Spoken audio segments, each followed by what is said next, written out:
إن الدين عند الله الإسلام. الحمد لله رب العالمين، والصلاة والسلام على سيد الأنبياء والمرسلين وعلى آله وأصحابه أجمعين. أما بعد، فأعوذ بالله من الشيطان الرجيم. بسم الله الرحمن الرحيم. قال رسول الله صلى الله عليه وسلم: تبسمك في وجه أخيك صدقة، او کما قال نبینا صلی اللہ علیہ وسلم. محترم بزرگوں، بھائیوں، اللہ جل جلالہ و عم نوالہ نے ہم سب کو جو دین دیا ہے وہ دین فطرت ہے. اور دین فطرت کا مطلب یہ ہے کہ اللہ تبارک و تعالی نے اس دین میں انسانی فطرت کا پورا خیال رکھا ہے، انسانی مزاج کا پورا خیال رکھا ہے. انسانی طبیعت جن چیزوں کو چاہتی ہے اور اس کے لیے وہ مفید ہیں، اللہ تبارک و تعالی نے ان کو مباح اور جائز قرار دیا ہے. انہی انسانی فطرتوں میں سے ایک انسانی فطرت ہے ہنسی مذاق، طنز و مزاح، آپس میں ایک دوسرے سے دل لگی کرنا. انسان کسی ایک کام میں لگے بور ہو جاتا ہے، تھک جاتا ہے اور ذہنی بوجھ محسوس کرنے لگتا ہے، تو اللہ تبارک و تعالی نے اسی طرح اللہ کے نبی صلی اللہ علیہ وسلم نے ذہنی تناؤ، ذہنی بوجھ، مزاج اور مذاق کو اچھا کرنے کے لیے آپس میں ایک دوسرے سے دل لگی، ایک دوسرے سے ہنسی مذاق، طنز و مزاح کو بھی جائز رکھا ہے. اور یہ انسانی فطرت ہے. اللہ کے نبی صلی اللہ علیہ وسلم فرماتے ہیں، ترمذی شریف کی روایت ہے، تبسمک فی وجہ اخیک صدقۃ، تمہارا اپنے بھائی کو دیکھ کر مسکرا جانا یہ بھی صدقے سے کم نہیں ہے. اسی طرح ایک دوسری روایت ہے ترمذی ہی کی، اللہ کے نبی صلی اللہ علیہ وسلم نے فرمایا، ان تلقى اخاک بوجہ طلیق، یہ تمہارے لیے بہت اچھی بات ہے کہ تم اپنے بھائی سے خوش دلی کے ساتھ مسکراتے ہوئے ملاقات کر لو. اور اللہ کے نبی صلی اللہ علیہ وسلم کی یہ ہمیشگی کی سنت ہے. ایک صحابی ہیں، وہ فرماتے ہیں کہ میں جب سے مسلمان ہوا، نبی پاک صلی اللہ علیہ وسلم نے نہ تو مجھے اپنے پاس آنے سے کبھی روکا، کبھی منع نہیں فرمایا، اور جب بھی میں نے دیکھا آپ کو مسکراتے ہوئے دیکھا. ایک صحابی ہیں، وہ فرماتے ہیں اللہ کے نبی صلی اللہ علیہ وسلم سے زیادہ میں نے کسی کو مسکرانے والا نہیں دیکھا. تو یہ مسکرانا یہ اللہ کے نبی صلی اللہ علیہ وسلم کی سنت ہے. اور منہ کا بگاڑنا، بد مزاج ہونا، ناک منہ چڑھانا اور کسی سے سیدھے منہ بات نہ کرنا، یہ وہ چیزیں ہیں جن کو اسلام پسند نہیں کرتا اور انسانی فطرت بھی پسند نہیں کرتی. اسی لیے اللہ کے نبی صلی اللہ علیہ وسلم نے صحابہ سے طنز و مزاح، ہنسی مذاق کیا بھی ہے اور آپس میں ایک دوسرے کو ہنسی مذاق کرنے کی اجازت بھی دی ہے. پہلے ہم واقعات کی روشنی میں حضور اکرم صلی اللہ علیہ وسلم کا ہنسی مذاق دیکھیں. اللہ کے نبی صلی اللہ علیہ وسلم بازار میں ہیں، ایک صحابی ہیں دیہات کے، سانولے رنگ کے تھے، زیادہ خوبصورت نہیں تھے. اللہ کے نبی صلی اللہ علیہ وسلم کے پاس وہ آتے تھے اور دیہات کی چیزیں، دیہاتی پھل اللہ کے نبی صلی اللہ علیہ وسلم کی خدمت میں لایا کرتے تھے اور آپ علیہ السلام سے بارہا ملاقات کرتے رہتے تھے. ایک مرتبہ آپ بازار میں ہیں، وہ آگے جا رہے ہیں، حضور کو انہوں نے دیکھا نہیں، حضور اکرم صلی اللہ علیہ وسلم نے انہیں جا کر پیچھے سے یوں کولیاں بھر دی، اپنی باہوں میں لے لیا، اور انہیں پتہ نہیں ہے کہ باہوں میں لینے والا کون ہے۔ شروع میں تو وہ کہنے لگے ارے کون ہے مجھے چھوڑو، ارے کون ہے مجھے چھوڑو، لیکن جب یہ پتہ چلا کہ اللہ کے نبی صلی اللہ علیہ وسلم نے اپنی باہوں میں لیا ہے تو آپ کے سینے مبارک سے اور اپنی پیٹھ چپکا دی اور مل گئے کہ یہ تو موقع ہے نبی پاک صلی اللہ علیہ وسلم سے بدن کے ملنے کا، اور انہوں نے اس کو اپنے لیے بڑا خوشگوار موقع سمجھا۔ اللہ کے نبی صلی اللہ علیہ وسلم مذاق میں کہہ رہے ہیں کہ بھئی کون خریدار ہے اس غلام کا، بتاؤ کون خریدار ہے اس غلام کا۔ وہ صحابی کہہ رہے ہیں اے اللہ کے نبی اس کھوٹے غلام کو کون خریدے گا، یعنی اس کی کوئی قیمت نہیں ہے۔ اللہ کے نبی صلی اللہ علیہ وسلم نے انہیں تسلی دی اور فرمایا کہ ہو سکتا ہے کہ دنیا والوں کی نظر میں کھوٹے ہو، اللہ کی نظر میں یہ کھوٹا نہیں ہے۔ تو یہاں دیکھیے اللہ کے نبی صلی اللہ علیہ وسلم نے ان صحابی سے مذاق کیا، لیکن مذاق کے ساتھ ساتھ اللہ کے نبی صلی اللہ علیہ وسلم نے حقیقت بھی بیان کی۔ وہ تو کہہ رہے ہیں کہ اس کھوٹے غلام کو کون لے گا، کون اس کھوٹے سکے کو خریدے گا، لیکن اللہ کے نبی کہہ رہے ہیں کہ تم دنیا والوں کی نظر میں کھوٹے ہو گئے لیکن اللہ کی نظر میں تم کھوٹے نہیں ہو۔ ان صحابی کی اہمیت بتلائی آپ صلی اللہ علیہ وسلم نے۔ اسی طریقے سے ایک بوڑھی عورت آتی ہے، وہ کہتی ہیں اے اللہ کے نبی صلی اللہ علیہ وسلم میرے لیے جنت میں جانے کی دعا کر دیجئے۔ آپ علیہ السلام نے ان سے کہا کوئی بوڑھی جنت میں نہیں جائے گی۔ وہ بیچاری رنجیدہ ہوئی، غمگین ہوئی اور اداس چلی گئی۔ آپ علیہ السلام نے پیچھے سے ایک آدمی کو بھیجا اور ان سے کہہ دیا کہ ان سے کہہ دو کہ اللہ تبارک و تعالیٰ کسی کو بڑھاپے کی عمر میں جنت میں داخل نہیں کرے گا، خصوصاً فرمائے انا انشأناہن انشاء فجعلناہن ابکارا، سب عورتوں کو نوجوان بنا دے گا اللہ، مردوں کو بھی نوجوان بنا دے گا۔ تو دیکھیے حقیقت بھی ہے اور ان سے مذاق بھی ہے۔ دوسری روایت میں یہ ہے جب انہوں نے کہا اللہ کے نبی سے اللہ کے نبی جنت میں جانے کی دعا کر دیجئے، اللہ کے نبی نے جب یہ کہا کہ کوئی بوڑھی عورت جنت میں نہیں جائے گی تو وہ کہنے لگی میں نے تو پورا قرآن پڑھا، کہیں تو قرآن میں یہ بات ہے نہیں، میں قرآن پڑھی ہوئی ہوں، کون سی آیت میں ہے یہ بات کہ بوڑھی عورت جنت میں نہیں جائے گی، کیا اس کا جرم ہے؟ اللہ کے نبی نے کہا تم نے سورہ واقعہ میں یہ نہیں پڑھا انا انشأناہن انشاء فجعلناہن ابکارا کہ ہم انہیں اس انداز پر بنائیں گے کہ وہ سب نوجوان ہو جائیں گے؟ تو وہ مسکرائی۔ ایک اور عورت اللہ کے نبی صلی اللہ علیہ وسلم کے پاس آتی ہے، بیٹھتی ہے، خیر خبر لیتی ہے۔ انہوں نے کہا اللہ کی بندی جاؤ دیکھو تمہارے شوہر کی آنکھوں میں سفیدی ہے۔ یہ اللہ کے نبی کے پاس سے اٹھی اور اللہ کے نبی کے پاس سے اٹھ کر جلدی سے گھبرائی ہوئی گھر پہنچی اور جا کر کہنے لگی اپنے شوہر سے دیکھو تمہاری آنکھیں کیا ہو گیا؟ اللہ کے نبی یوں کہہ رہے ہیں تمہاری شوہر کی آنکھوں میں سفیدی ہے۔ تو کہنے لگے ٹھیک تو کہہ رہے ہیں اللہ کے بندی، سفیدی ہے، کالا پن بھی ہے یا نہ ہے؟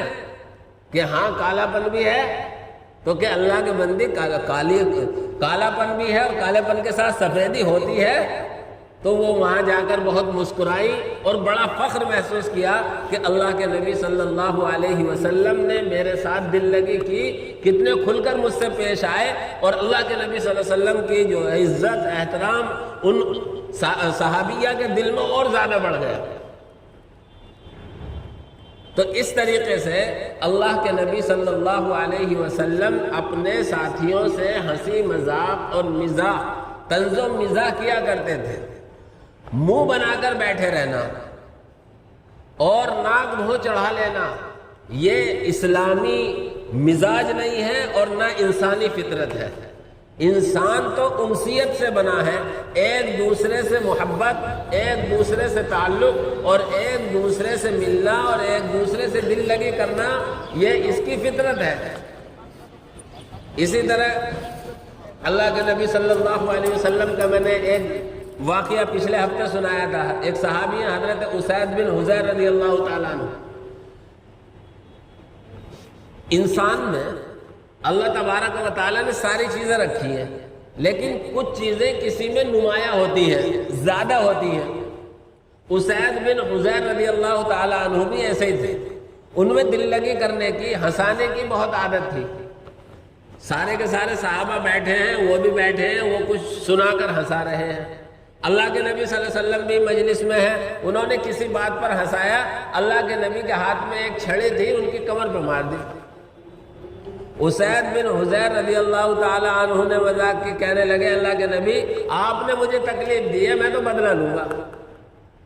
آپ علیہ السلام نے کہا بدلہ لو گے تو لے لو بدلہ، تم بھی ایک کمچی مار دو. کہنے لگے اللہ کے نبی میں ننگی کمر تھا، آپ نے کرتا پہنے ہوئے ہیں، لہذا میں تو ننگی کمر پہ بدلہ لوں گا. آپ علیہ السلام نے وہ کپڑا چادر کرتے کی جگہ جو ہوتی تھی اس کو ہٹا دیا، اور انہوں نے کمر کو چپٹ گئے اور کمر کے جو مہر نبوت تھی اس کا بوسہ لیا. آپ صلی اللہ علیہ وسلم کہہ رہے ہیں کہ بدلہ لو، کہتے ہیں اللہ کے نبی بدلہ لینا تو میرا مقصد ہی نہ تھا، میرا تو مقصد تھا مہر نبوت کا بوسہ لینا. تو یہاں مذاق میں ان کے کمچی ماری، اور انہوں نے بھی موقع غنیمت سمجھا، بدلے کے نام پر اللہ کے نبی صلی اللہ علیہ وسلم کی کمر کا بوسہ لیا. تو اللہ کے نبی صلی اللہ علیہ وسلم اس طریقے سے ہنسی مذاق کیا کرتے تھے. حضرت ابو ہریرہ کی روایت ہے، صحابہ نے عرض کیا اللہ کے نبی انک تداعبنا، اللہ کے نبی ہم سے آپ دل لگی کرتے ہیں؟ اللہ کے نبی صلی اللہ علیہ وسلم نے فرمایا کہ ہاں دل لگی تو کرتا ہوں، لیکن وہ لا اقول الا الحق، میں حق بات کہتا ہوں. ایک صحابی تھے، ان کے ہاتھ دوسروں کے مقابلے میں کچھ لمبے تھے. ان کا نام ہی ذوالیدین تھا، دو ہاتھ والے. اللہ کے نبی نے کہا یا ذوالیدین، اے دو ہاتھ والے ادھر آ. مذاق بھی ہو گیا اور حقیقت بھی ہے، دو ہی ہاتھ ہوتے ہیں. تو اس طرح کے بہت سے واقعات ہیں جو نبی پاک صلی اللہ علیہ وسلم کے ہنسی مذاق اور بے تکلفی کو بتلاتے ہیں. اسی طریقے سے پھر صحابہ میں آپس میں بھی ایک دوسرے کے ساتھ بے تکلفی تھی. جیسے ایک واقعہ ہے، حضرت علی، حضرت عمر، حضرت ابوبکر صدیق، یہ تینوں ہیں اور ایک دوسرے کے کندھے پر ہاتھ رکھ کے چل رہے ہیں. حضرت علی بیچ میں ہے. حضرت ابوبکر و عمر کے مقابلے میں حضرت علی چھوٹے تھے. تو دونوں کہنے لگے کہ علی ہمارے درمیان ایسے ہیں جیسے نون لنا لام کے درمیان. نون چھوٹا ہوتا ہے، لام تھوڑا لمبا ہوتا ہے. تو ان کے چھوٹے قد کو بھی بتا دیا اور مذاق بھی ہو گیا. تو اس طریقے سے اللہ تبارک و تعالی نے ہمارے مذہب اسلام میں ہماری یعنی انسانی فطرت کے تقاضے کا پورا خیال رکھا ہے. لیکن اس کے ساتھ ساتھ دل لگی کے لیے اس میں یہ ضروری ہے کہ سب سے پہلے ہنسی مذاق میں کسی کی دل آزاری نہ ہو، کسی کو تکلیف دینا نہ ہو، کسی کا بطور استہزاء کے اس کا مذاق نہ بنایا جا رہا ہو، پھر یہ حرام ہو جائے گا. اللہ کے نبی صلی اللہ علیہ وسلم نے قرآن کی آیت تلاوت کی.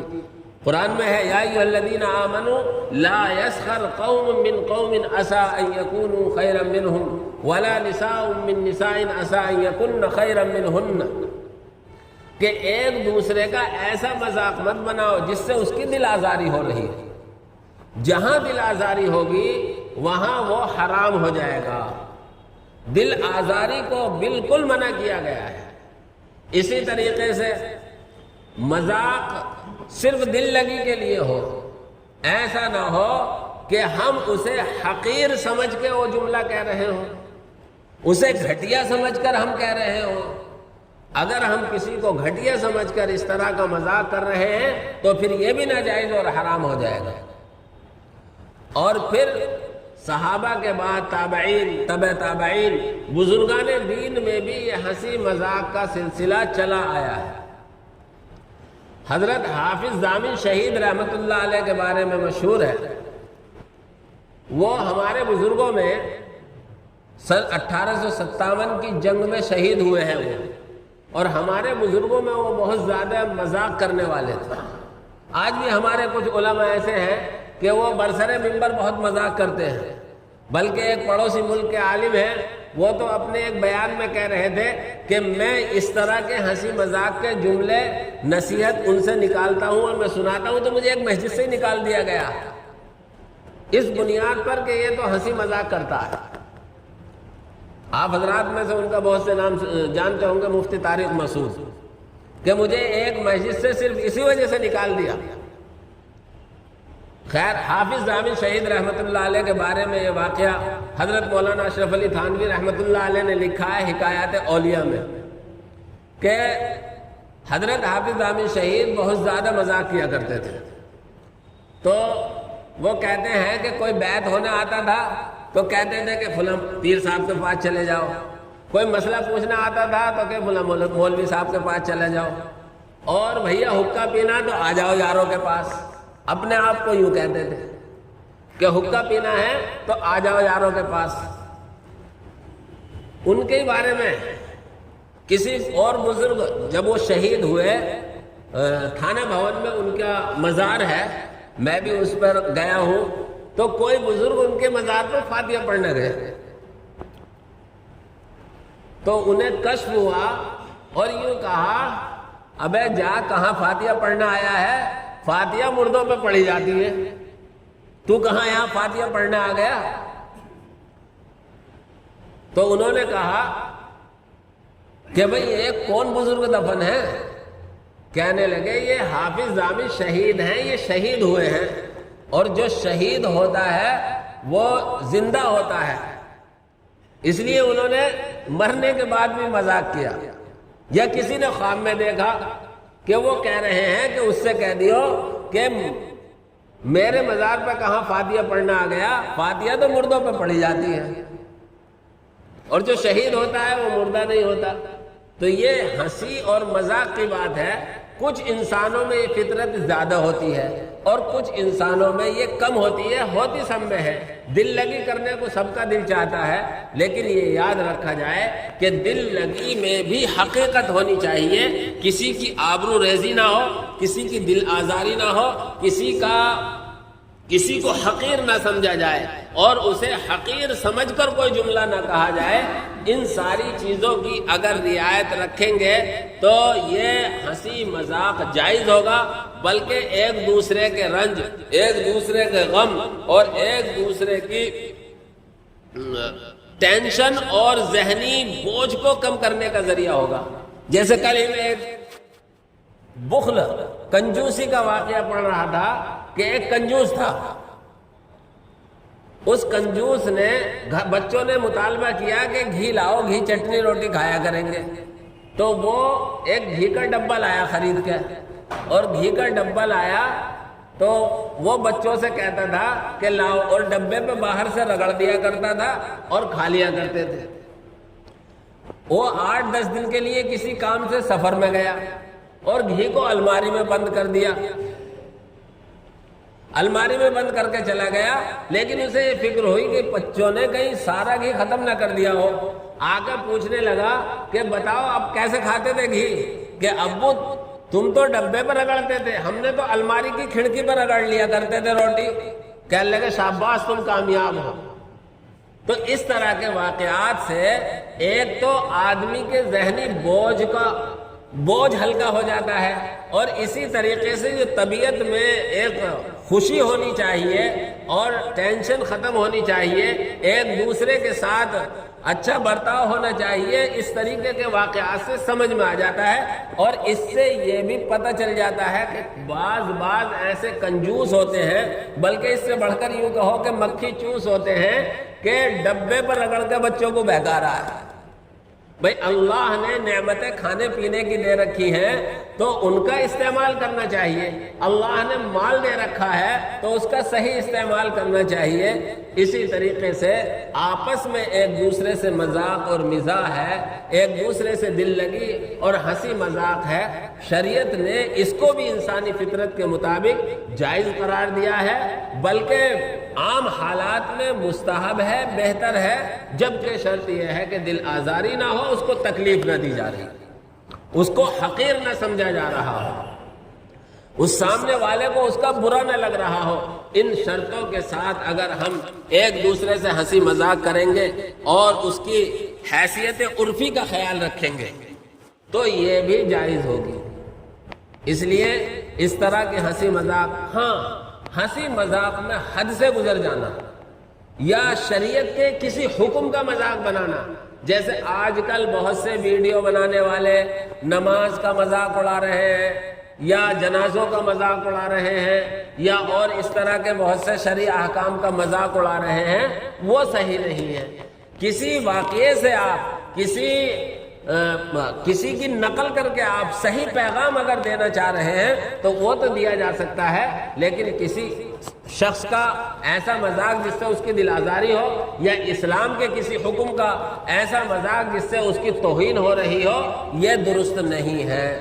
اللہ تبارک و تعالی ہمیں انسانی فطرت کے اور اسلام کے تقاضے کے مطابق ایک دوسرے کے حقوق کی رعایت کرتے ہوئے آپس میں ایک دوسرے کی دل لگی اور ایک دوسرے کے دل خوش کرنے اور خصوصاً نبی پاک صلی اللہ علیہ وسلم کی سنت ایک دوسرے سے مسکرا کر ملنے والی صفت اللہ ہم سب کو عطا فرمائے۔ آمین وآخر دعوانا ان الحمدللہ۔ اللہ اللہ اللہ